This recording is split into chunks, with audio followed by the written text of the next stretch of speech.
टिकैत टिकैत है, उससे कोई छेड़ना भी मत भाई। बसपा ने छेड़ कर देखा, उसका हत्र देख लो। सपा ने छेड़ कर देखा, उसका हत्र देख लो। कांग्रेस ने छेड़ कर देखा, उसका हत्र देख लो। और बीजेपी ने भी एक दो बार छेड़ने की कोशिश करी, उसका भी हत्र देख लो। प्रायोजित लोग बना रखे हैं जो उनको नकली किसान बना लेते हैं, उन्हीं से उनको नकली नौरंगी जो नए हिंदू बनाए हैं उनको उनके सामने खड़ा किया जाता है। लेकिन हमने पूरे देश में मुहिम चला रखी है। बड़े आंदोलन, जायज मांग को अगर नहीं माना गया तो आंदोलन बड़ा रूप लेगा। जिस तरीका से पहले दिल्ली में एक बड़ा आंदोलन हुआ है, फिर एक बड़ा आंदोलन होने जा रहा है। एमएसपी पर अगर कानून नहीं बना तो दिल्ली के चारों तरफ फिर एक बड़ी रणनीति बना करके लड़ाई लड़ी जाएगी। ये देश की केंद्र की सरकार अपने दिमाग से फितूर निकाल ले। स्वागत है आपका जनादेश टीवी इंडिया में। मैं आपके साथ इसराइल चौधरी। भारतीय किसान यूनियन टिकैत के पश्चिम उत्तर प्रदेश प्रभारी पवन खटाना इस वक्त गंगों में मौजूद हैं और जानकारी लेते हैं कि पश्चिम उत्तर प्रदेश में किस तरह की भारतीय किसान यूनियन टिकैत का कारवा आगे बढ़ रहा है। क्योंकि पिछले दिनों लखनऊ के अंदर भारतीय किसान यूनियन टिकैत का एक बहुत बड़ा प्रोग्राम हुआ, यानी कई मुद्दे हैं जिस पर भारतीय किसान यूनियन हमेशा से लड़ती रही है। देश में किसानों के मुद्दों को हमेशा उठाती रही। छत्तीसगढ़ में राकेश टिकैत जी पहुंचते हैं और वहां आदिवासियों के बीच पहुंचकर उनकी जो मांगे होती हैं उस पर सरकार की नजर करवाती है। चलिए पवन खटाना से बात करते हैं। सर, सबसे पहले हमारे चैनल में आपका स्वागत। बहुत बहुत धन्यवाद और बहुत बहुत आपको शुभकामनाएं कि आप ऐसे ही किसान और मजदूर की आवाजों को उठाते रहें और आपका चैनल पूरे प्रदेश में और राष्ट्र में और आगे तरक्की करे। पिछले दिनों लखनऊ के अंदर एक आपकी बहुत बड़ी सभा हुई, महापंचायत हुई, उसमें क्या मुद्दे हैं? क्योंकि कई मुद्दे हैं जिसमें सरकार को लेकर आपका मतभेद है, लेकिन अभी तक वो मुकम्मल नहीं हुए। हमारे मुद्दे जो सरकार ने अपने घोषणा पत्र में कही थी उन्हीं को याद दिलवाने के लिए हम 18 तारीख को लखनऊ गए। हमने उनसे कहा कि आपने 2017 में माननीय प्रधानमंत्री जी ने मेरठ की सभा में यह कहा था कि 450 रुपए गन्ने का रेट होना चाहिए, डिजिटल इंडिया होना चाहिए। क्या देश का किसान डिजिटल नहीं होना चाहिए? अगर वो ये कहते हैं कि 100 रुपए का डीजल डलवाने में हम इसी फोन से पैसा डलवा देते हैं, उसके फोन में पहुंच जाते हैं, हमारे गन्ने की भी पेमेंट भी इसी से करा दो, हमारा भी 450 का रेट हमें गन्ने का करवा दो। हमारा रेट क्यों नहीं करवाया जाता? हमसे कहा गया आपने कि हम आपको 2022 में कहा था हम आपको बिजली फ्री देंगे, लेकिन कौन सी कानून है, कौन सा वैज्ञानिक है इस देश में कि जो ये कहते हो कि मीटर लगने से बिजली फ्री मिलती है? जब बिजली फ्री है तो मीटर किस बात का? हमने कह दिया हम मीटर नहीं लगने देंगे।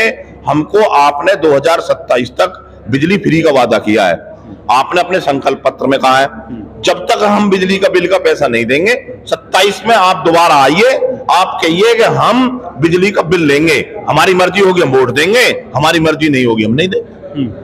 कुछ लोग कहने लगे हैं जो अलग संगठन बनाए कि राकेश टिकैत का जो संगठन है ये हमेशा से अलग अलग बातें निकाल कर लेकर आते सरकार के साथ, पता नहीं क्यों इनका मतभेद कभी निपटा ही नहीं है। इस तरह की क्यों सोचते हैं जो फ्रंट आपसे अलग हुए और वो दूर चले गए? 38 से 40 साल इस संगठन को हो गए। हमारा जन्म भी जब का नहीं है, उससे पहले संगठन ने जन्म ले लिया था। कौन सी ऐसी सरकार नहीं रही इस देश में जिसके खिलाफ आंदोलन महात्मा टिकैत ने नहीं किया? क्या अगर सरकार के खिलाफ आंदोलन करना बुरी बात है? तो अगर बुरी बात थी तो फिर कांग्रेस शासन में होनी चाहिए थी, अगर बुरी बात थी तो बसपा शासन में होनी चाहिए थी, सपा शासन में होनी चाहिए थी।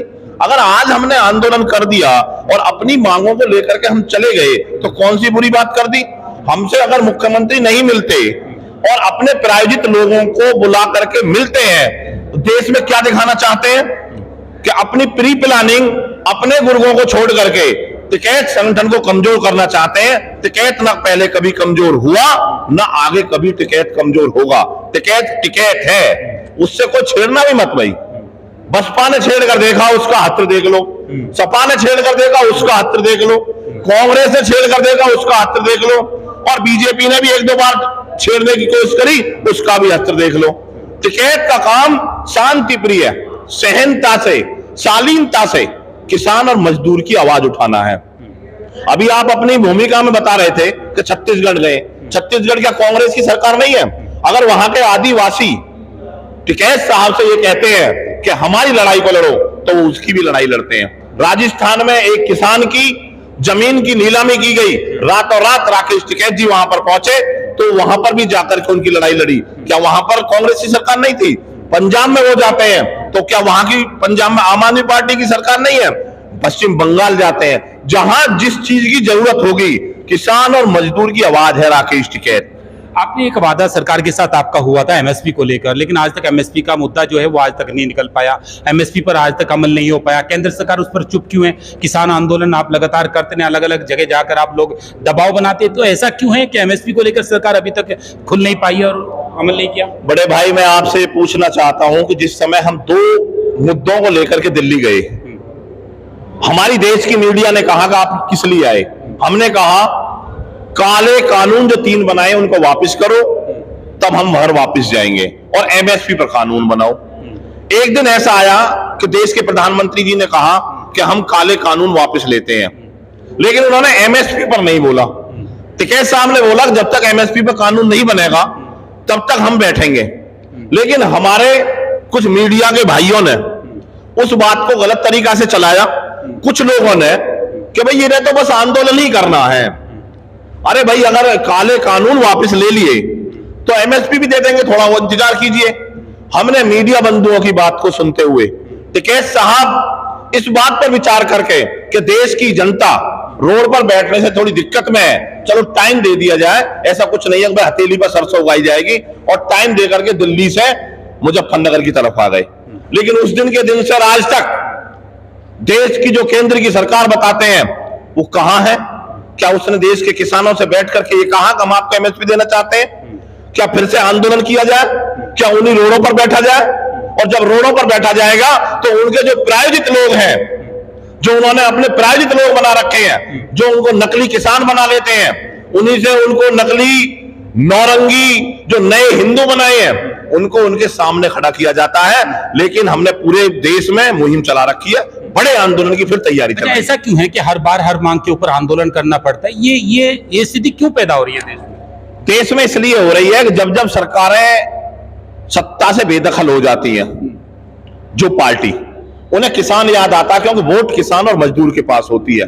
लेकिन जैसे ही वो सत्ता पर काबिज होते हैं तो उन्हें पूंजीपति और उद्योगपति याद आने लगते हैं, क्योंकि वो उद्योगपति और पूंजीपति उनकी जेब भरते हैं, और जैसे ही उनकी जेब भरनी शुरू हो जाती है वो किसान और मजदूर को भूल जाते हैं, और जो विपक्ष में आ जाते हैं, जो सत्ता से बेदखल हो जाते हैं, उनको फिर किसान और मजदूर याद आने लगता है। वो हमें बताने लगते हैं कि आपके ये दुख दर्द है, हम पूरे करेंगे, लेकिन जैसे ही वो सत्ता पर काबिज होते हैं वो फिर भूल जाते हैं। इसलिए यही एक चक्र चलता आ रहा है कि हम आंदोलन करते हैं, अपनी बात मनवाने के लिए मजबूर करते हैं। इसी तरीका से 40 साल से यह आंदोलन चलता रहा है और ये आगे भी चलता रहेगा। लेकिन जायज मांग को अगर नहीं माना गया तो आंदोलन बड़ा रूप लेगा। जिस तरीका से पहले दिल्ली में एक बड़ा आंदोलन हुआ है, फिर एक बड़ा आंदोलन होने जा रहा है। एमएसपी पर अगर कानून नहीं बना तो दिल्ली के चारों तरफ फिर एक बड़ी रणनीति बना करके लड़ाई लड़ी जाएगी। ये देश की केंद्र की सरकार अपने दिमाग से फितूर निकाल ले। बहुत बहुत शुक्रिया। ये थे हमारे साथ तेज तर्रार नेता पश्चिम उत्तर प्रदेश के भारतीय किसान यूनियन के प्रभारी पवन खटाना। यानी इन्होंने लगातार पूरी तरह से केंद्र सरकार को घेरते हुए एमएसपी से लेकर और अन्य जितनी भी मांगे हैं उन पर इन्होंने बड़ी बेबाकी से अपनी बात रखी। गंगों में आज ये आए थे, यहाँ अरविंद प्रधान और अन्य जो संगठन से जुड़े लोग हैं उनके सामने इनसे हमारी आज वार्ता ही बन रही। पूरी रिपोर्ट के साथ जनादेश टीवी इंडिया के लिए मैं इसराइल चौधरी।